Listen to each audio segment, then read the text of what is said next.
Good morning.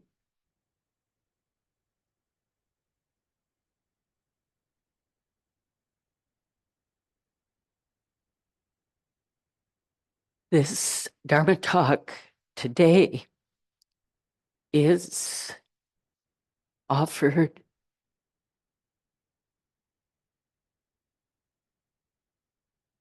in the midst of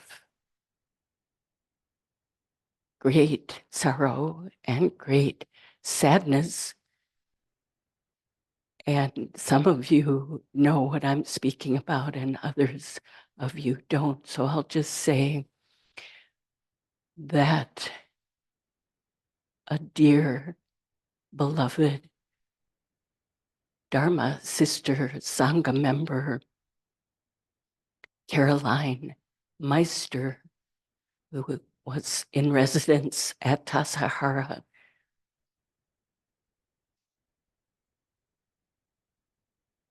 died in a hiking accident in the mountains of Tassajara.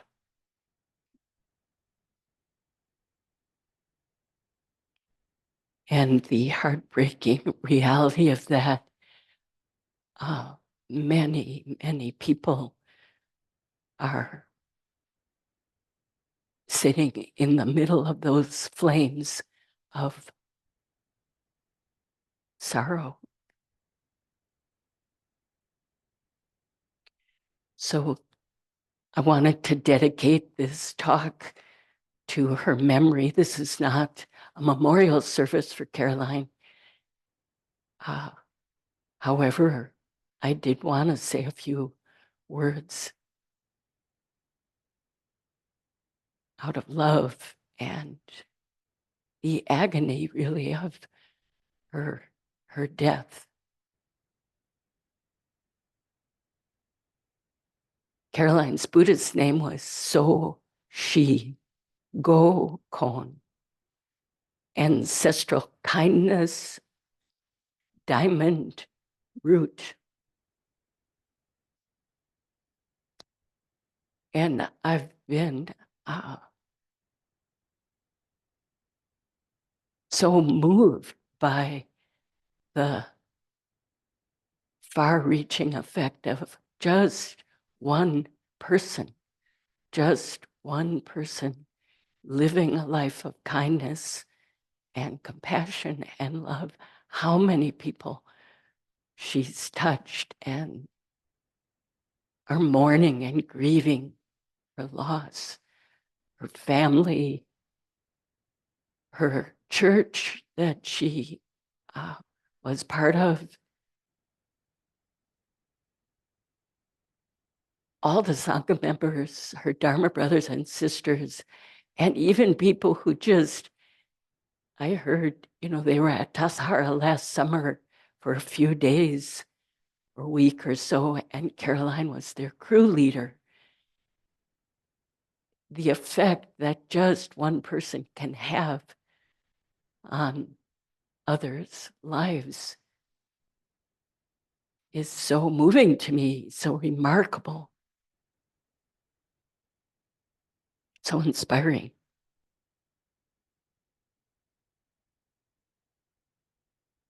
Just one person guiding the world.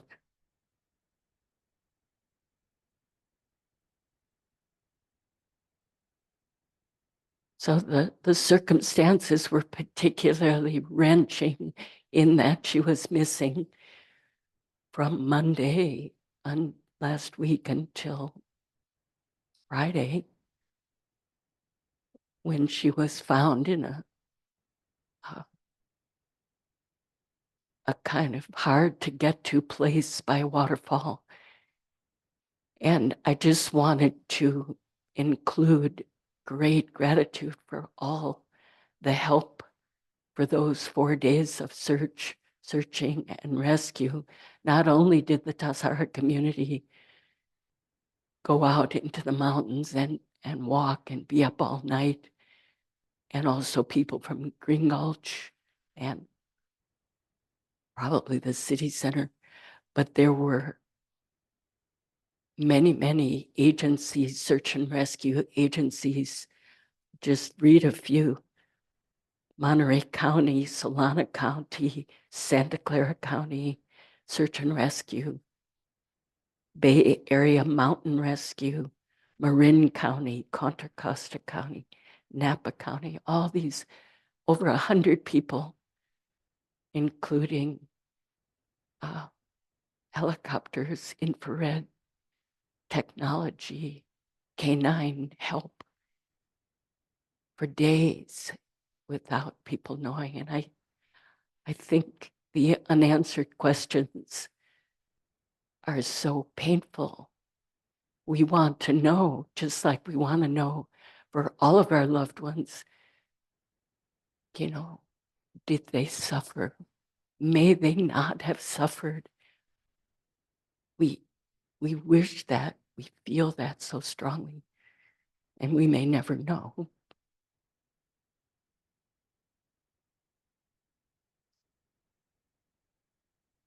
Great condolences to Caroline's family, her parents, John and Jean, and condolences that I send out condolences to suffer with, or to have pain, dolore, with another condolence, and feeling that.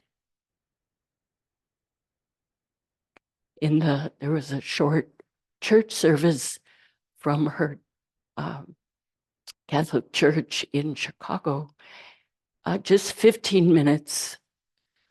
There'll be other services, and one of the members of the church sang a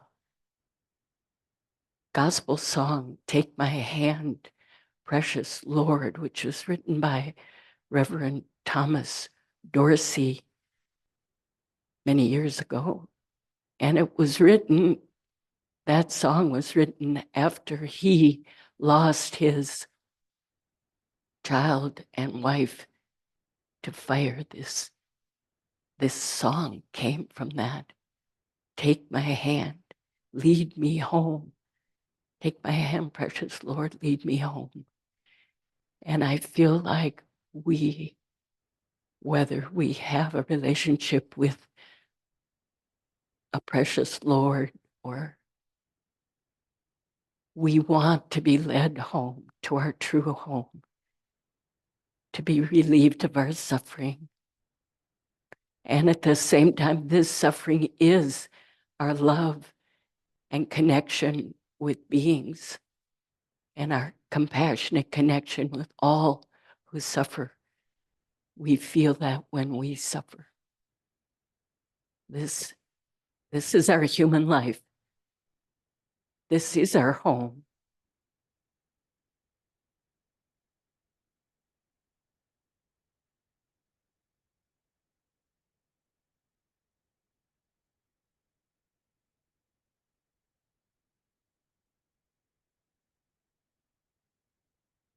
This afternoon,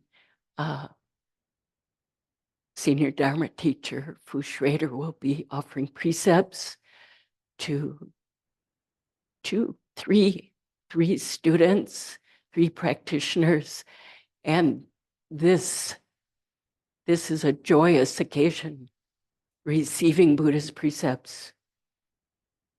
And it also is a response to our life of inevitable loss and grief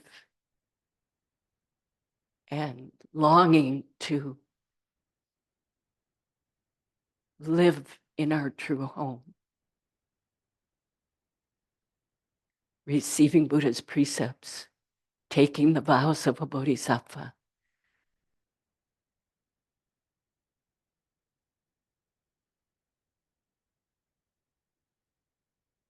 The vows, the Buddha's precept vows, we've been taught, Suzuki Roshi taught, and his teachers taught,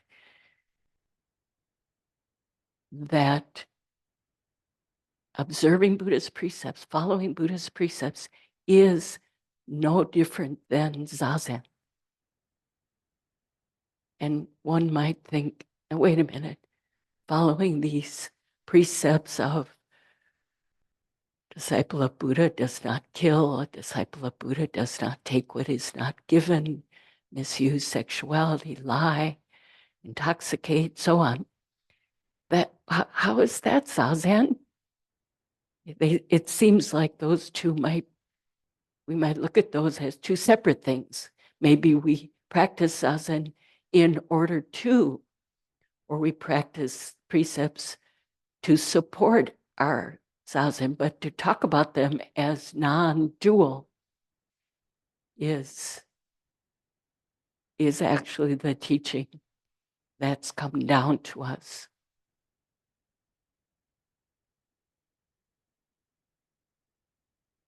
And in exploring this, one of Suzuki Roshi's teachers wrote a commentary on another one of Suzuki Roshi's teachers about precepts and quotes the Avatamsaka Sutra, where it says, when the Buddha woke up, when the Buddha realized his true home, his true nature, spoke. This is the teaching story saying, I, together with all beings and the great earth, have attained the way. And in this teaching, this teacher said that that very expression, I, together with all beings and the great earth, attain the way, is restraint. That is why they are called Buddha's precepts.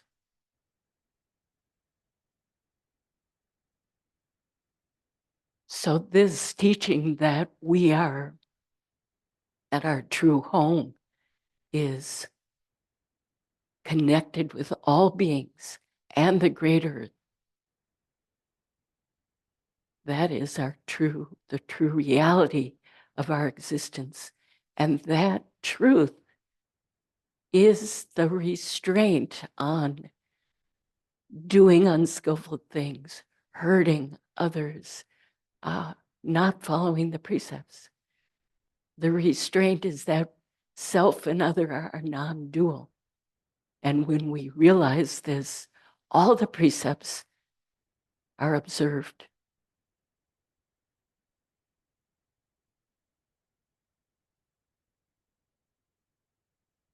Precepts mean restraint, and restraint is not being in chains.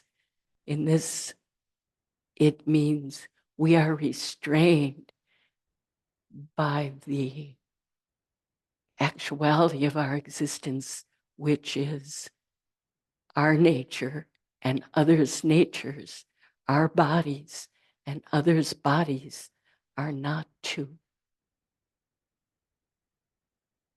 These are Buddha's precepts. And our true home.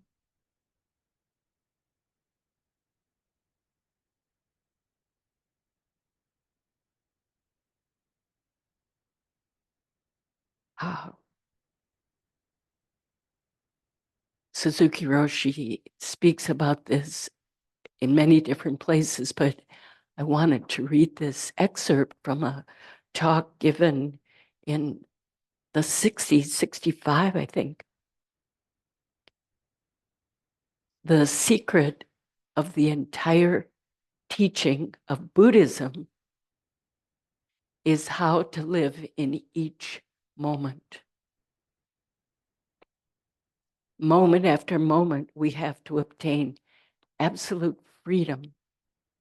And moment after moment, we exist interdependent with past, future, and all other existences.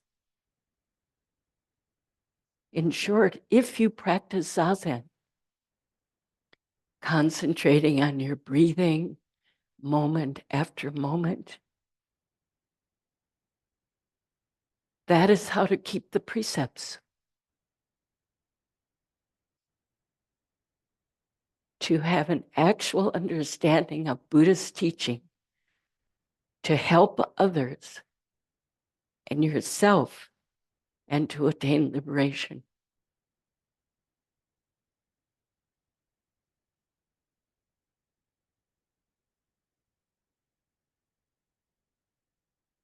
So when we offer zazen, a time for zazen, teaching and instructions, and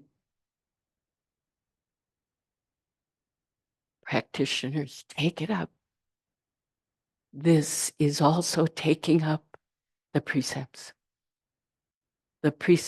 that flow from my nature, others' nature, not to.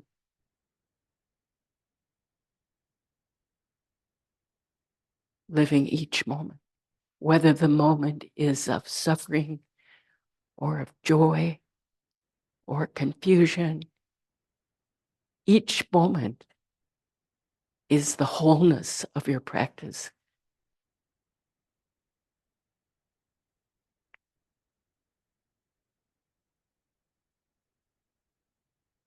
There's a saying, before the donkeys leave, the horses arrive. Before the donkeys leave, the horses arrive. And when we understand that each moment, a moment of suffering, when we understand that it is ungraspable, inconceivable, it is completely brought to us by the entire universe, and it is a moment of suffering, and it is a week of suffering. That donkey, before that donkey leaves, we understand that the horses have arrived. Each moment is wholeness. So when we want to push away, get rid of, and blame, and find fault, and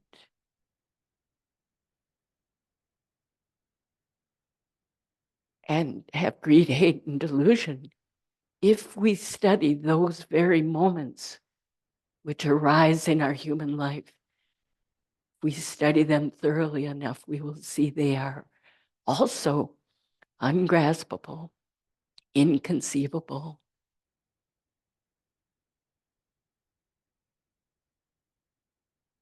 The truth of our life of interconnectedness.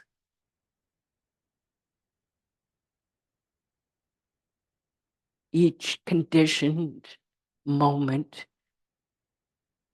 is unconditioned reality taking form.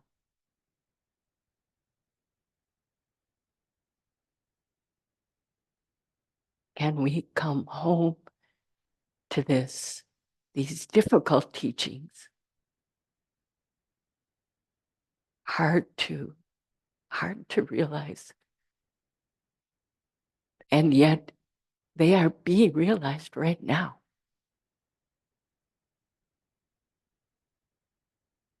They can't not be realized. This is the truth of our existence.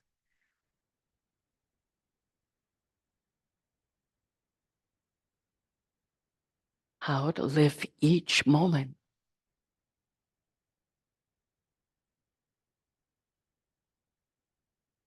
I, the other day, saw a movie that was highly recommended as a Buddhist movie, and I recommend it too, called The Tokyo Toilet Cleaner. I think it's called Toilet Cleaner. It's a Japanese film about a man who his job is cleaning toilets, public toilets in Tokyo.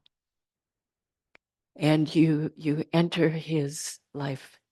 Now, I wanted to say something about, we may have some view right away. Ooh, toilet cleaner, I sure don't want to do that job. Glad I'm not doing that job. And here, when we pass out Soji assignments, tidying up, 20 minutes of tidying up in the morning after zazen, some of you may think, ooh, I don't want to have to do all the bathrooms, because we do those bathrooms every day.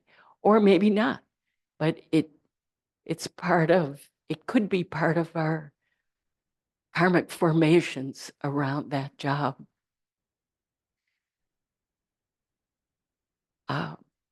Kind of marvelously, the head monk of a practice period, the Shuso head student, head monk at Tassajara, and also here, one of their main jobs is cleaning the toilets. So you have a student who is teaching, sitting next to the leader of the practice period, the abbot or the senior Dharma teacher or senior Dharma transmitted teacher. They sit, they face out to guide others. They give Dharma talks, and their daily job in the monastery is cleaning the toilets. It turns our notions of pleasant, unpleasant, good, bad, I wanna, I don't wanna, kind of upside down. And that's a monastic, it's one of the things that we find out living in community. Everybody does dishes. Everybody helps. There was a guest student years ago who came from a very wealthy family and was assigned dishes. And she had never done dishes before, ever. And it was like, I don't do dishes. Well, we're at Gulch now. Everybody does dishes. And that turning of what is mopping the floor, cleaning a bathroom, or doing dishes, really, we have our notions, our cultural views, our, status, where it fits in terms of status, and to throw that all out the window and enter that moment, each moment of whatever it is, sponges and suds and sounds. And so this Tokyo toilet cleaner enters this job with enormous care, effort, love.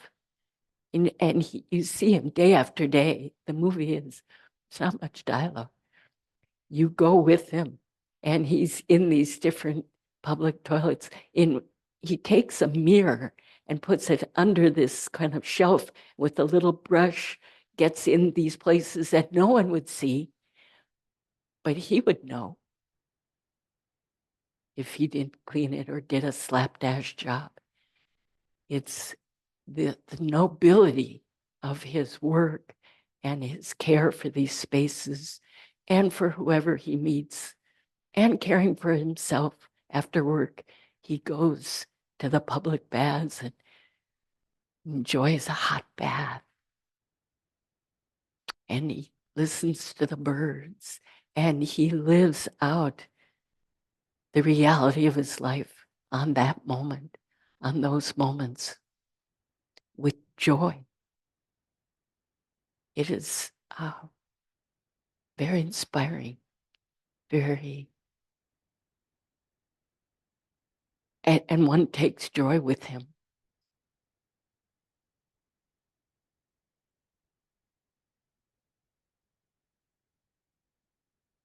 How do we live our life without complaining, blaming, getting wrapped up in notions and views? And there's a place for notions and views too, but to see them also as no nature, without grasping, without using them as a weapon.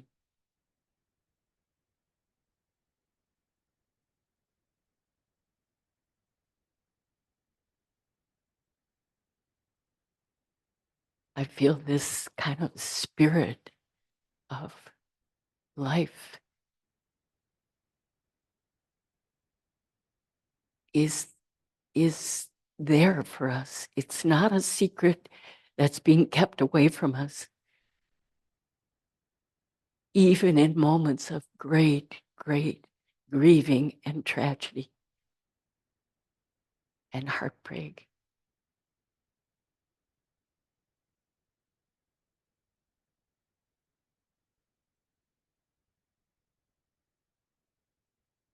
There's a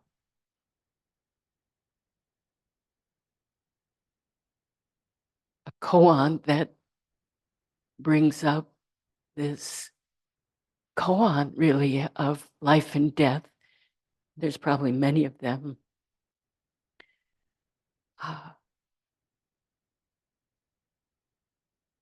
That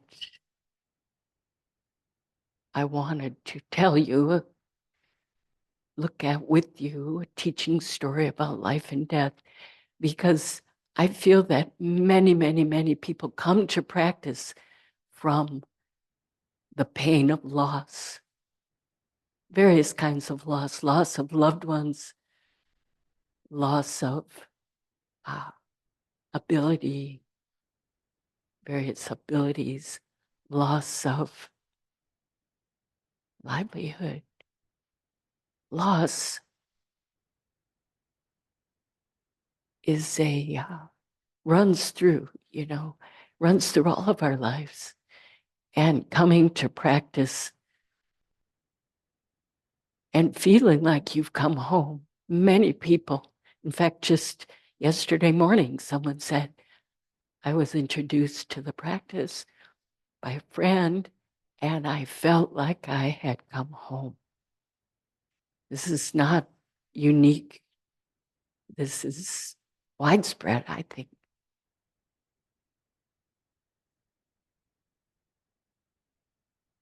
And that coming home is also stopping, running away from. Often it's turning the light back, turning back to see who we are. And a letting go of ways that were unskillful, that we actually let go. We don't have to have them taken away or removed. We let go because we see it's unskillful. It's not in alignment with how I want to live. And we let go. These are the precepts of restraint. This is zazen. This is I, together with all beings and the great earth, attain the Buddha way.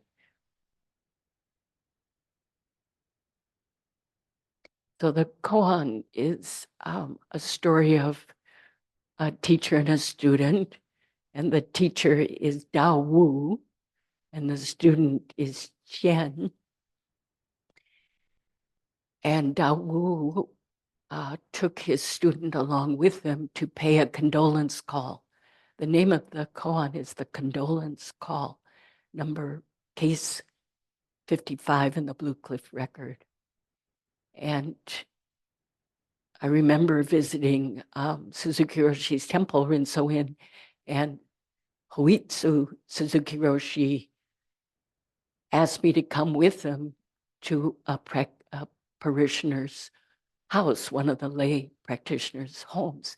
But he didn't tell me anything about why we were going. And when we got there, there was a person who was lying in state. The husband of this woman had died, and Huizu Suzuki brought me along to do the ceremonies and chant and offer incense and help at this home. So that's what the case, that's the situation here. Daowu had Qian come with him to pay a condolence call. And then Qian asks a question. He knocks on the coffin and says, alive or dead, to his teacher. And Daowu says, I won't say. I won't say. And Qian, this question is a burning question. It's an existential question. And on their way home, he asks again, alive or dead? And Daowu says, I won't say. I won't say. And Qian then gets really agitated. And he said, if you don't tell me, teacher, I'm going to hit you.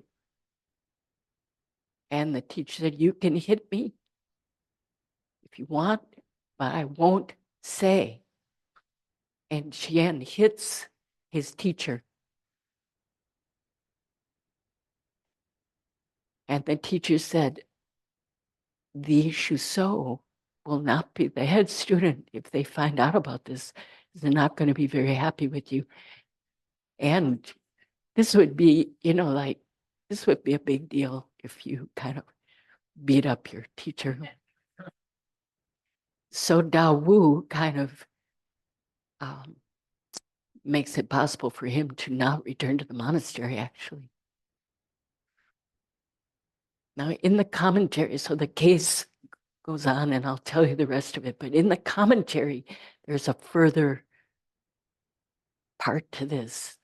So Qian is in the forest. He's away from the monastery, and one day he comes upon someone in a monk, I think, in a small shrine that's in the forest in China.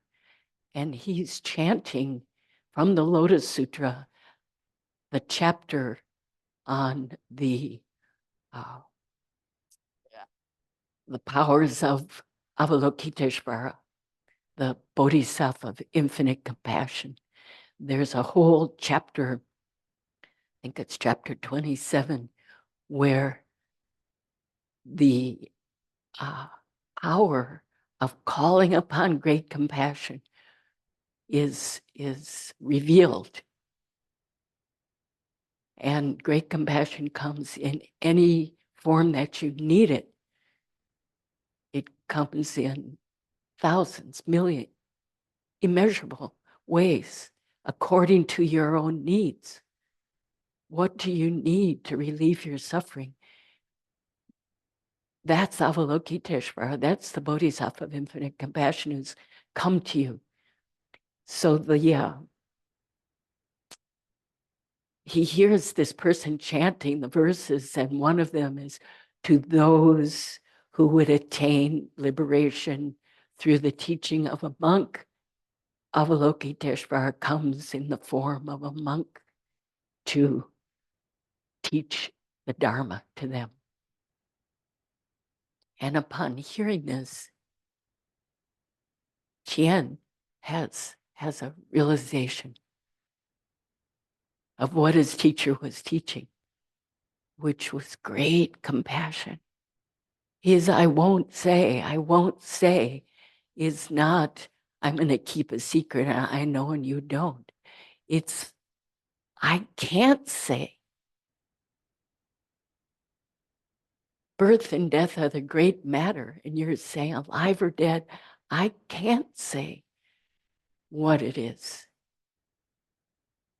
This is, and the Buddha was asked also, if a person of great realization dies, what happens to them? And the Buddha remained silence, remained in noble silence. This is out of compassion. This is not parsimoniousness or I've got the answer and haha, you have to figure it out for yourself. It's more out of compassion. I will not steer you, push you, send you in any direction. This moment, you find out for yourself. And he did. Later, after Daowu died, he went to another teacher and had remorse that he had hit his teacher, and his teacher was no longer alive. And he told his teacher what had happened. And he said, I have to ask you, alive or dead? And that teacher said, I won't say, I won't say. And he understood, or he realized his true home. So we have this question too. I would propose, what is our life? What is death? What happens after? How are we going to live in this world of birth and death where there's no way to escape, nowhere to go, where there is no such thing? And seeing the destruction of our forests and habitat and species and wars and genocides and retaliation and intergenerational trauma that goes on and on that we carry. How are we going to live? How are we going to live moment after moment in alignment with these teachings? That we are not separate from others, that all beings together with the great earth attain Buddha's way.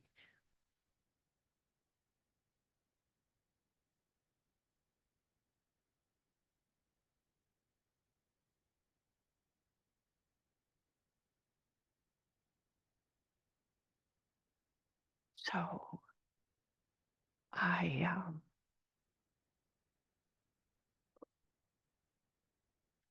think I'll stop there and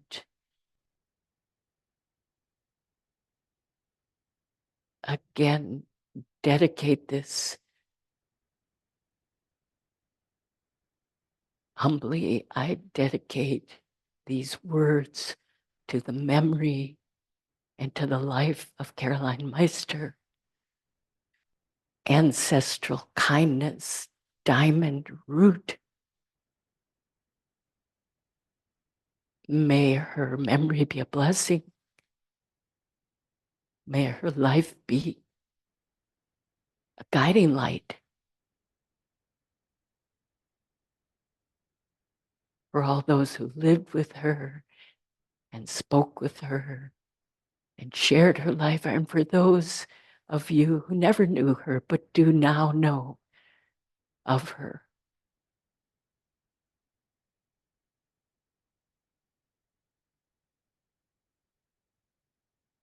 So I think we offer a time for question and answers.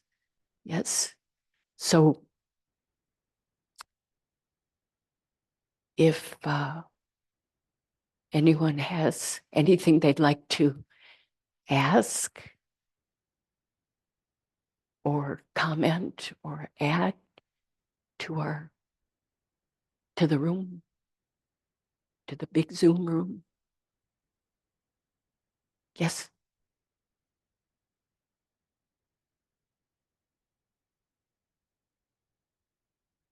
Thank you so much for that Dharma talk today. Welcome. I wish to ask Can you explicate a little bit more about before the donkeys leave, the horses arrive? That was a little opaque to me, and I'm just hoping to receive some wisdom from you. Thank you. So could I explicate a little bit more? Something that was a little oblique, and I saw the heads nodding. So say again, what was oblique? Oh, before the donkey leaves, the horses arrive. Yeah. It's a good one, isn't it? It catches like before the. So I would say like donkey is you know, I'm really it could be anything. It could be this, actually. It could be this, could be a donkey. And if you, so this is like this notebook, and it's a separate thing, and it can be destroyed, it can be given away. It's a donkey. And it has a past, present, and future. And, we can take care of it. But when you look more closely at what this donkey is, you see this is made of, actually, I'm embarrassed to say it's made of leather. I've had this for a long, long time. So it's made of leather, and we know what leather is. Leather is a cow's hide, right? And a cow, how does a cow exist? It's fed grass and grain and water and sunshine, and that comes from ages, ancient seeds and the rainfall, and then the person who designed this and made it and put it on the internet. And pretty soon, wait a minute, this isn't just a little notebook here. It's like everything's here. This is water and sunshine and the cosmos and everything's here. But for a nickname, a kind of short donkey nickname, we call it a notebook, But when you actually see what it is, it's a horse. And it's always been a horse. And are you with me? Are you with me? But we call it a notebook for a nickname, kind of because otherwise you'd say, could you please pass me the cow and the sun and the grain and you would never get done when you just want to say notebook. So it has a donkeyness that's conventional world. Everything has its own past, present, and future. But if you look carefully enough, you cannot pull this sort of aside outside of the entire universe, of which it is just the form, taking this form. The entire universe is going to take this form. So the horses are the entire interconnected being of which we all are part. And before the donkeys go, it already is a horse. But we forget that, to remember it's a horse means just like the toilet cleaner of Tokyo, you care for it with great respect and, make sure it's clean and safe and protected. And because it's Buddha's mind, really.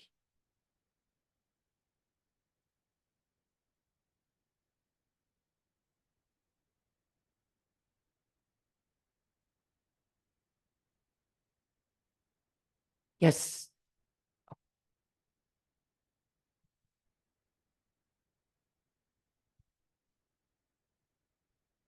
Thank you for your talk, and my condolences as well to Caroline. I actually worked with her at the garden crew at Tassajara. It's hard to believe. So experiencing a lot of sadness around that. And you ended your Dharma talk with a question. How do we live with all the horror in this world, the genocide, et cetera, et cetera? And you kind of left me hanging. I was waiting for you to answer that very difficult question. I won't say, I won't say.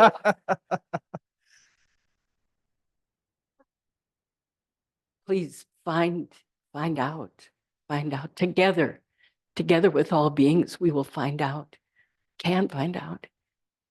Yeah. Thank you for your question.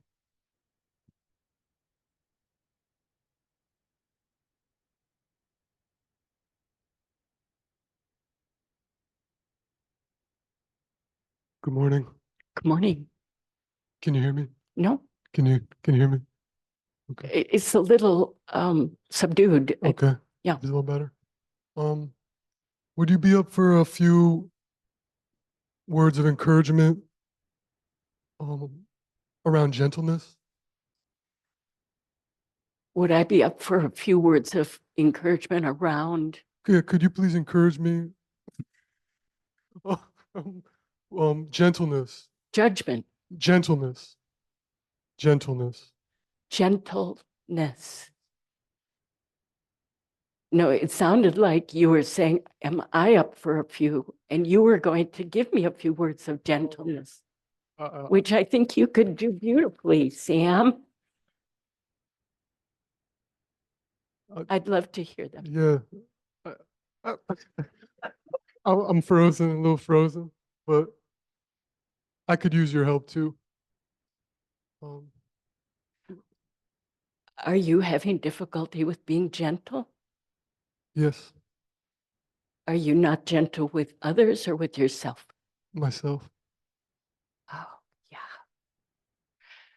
Do you talk to yourself? Do you have a nickname? When you were growing up, did you have a nickname? A few. What was one of them? Sammy. Sammy? So if you talk to yourself and call yourself Sammy, hey, Sammy, I love you and I'm here for you. And let's just keep stepping step after step together with all beings, holding hands. Let's hold hands, Sammy. Don't be afraid. People love you, Sammy. And they're going to miss you when you depart. Is that tomorrow? A week, couple weeks. Couple weeks. Okay. Thank you. And I'm a little scared about that. I guess I'm saying that now. So But somehow it sounds muffled. You're serious about I said I'm a little scared. scared. But we don't gotta go further. I Scared of departing? yes. Oh, yeah. yeah. There's many people who've set out before you, and give them a call. They have tips to help you.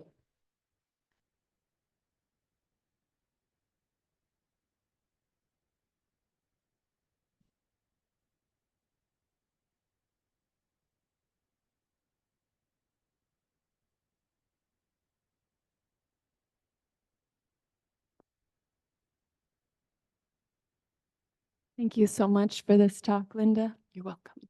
and for bringing Caroline to us. And I just felt called to share something she shared with me the last time I saw her about gentleness. She taught me a song. I can't remember whose words they are and who sang it, but I'll share it. Can you be a little softer, softer with you? Can you be a little softer, softer with you? You are a breathing thing. You are a memory to someone. You are a home to a life. Thank you. Could we sing that chorus with you? Please. And her friends have been singing it this week also. Oh, so some of you know it here. No, her Oh. friends, I've been in touch with her friends around the world who've known her for a really long time. I'd love to sing it with you all. Okay, teach us. Yeah. Okay, the first line. Can you be a little softer, softer with you? Can you be a little softer, softer with you? Can you be a little softer, softer with you? Can you be a little softer, softer with you? And keep going. Yes. Okay. 3 more lines. You are a breathing thing. You are a breathing thing. You are a memory to someone. You are a memory of someone. You are a home to a life.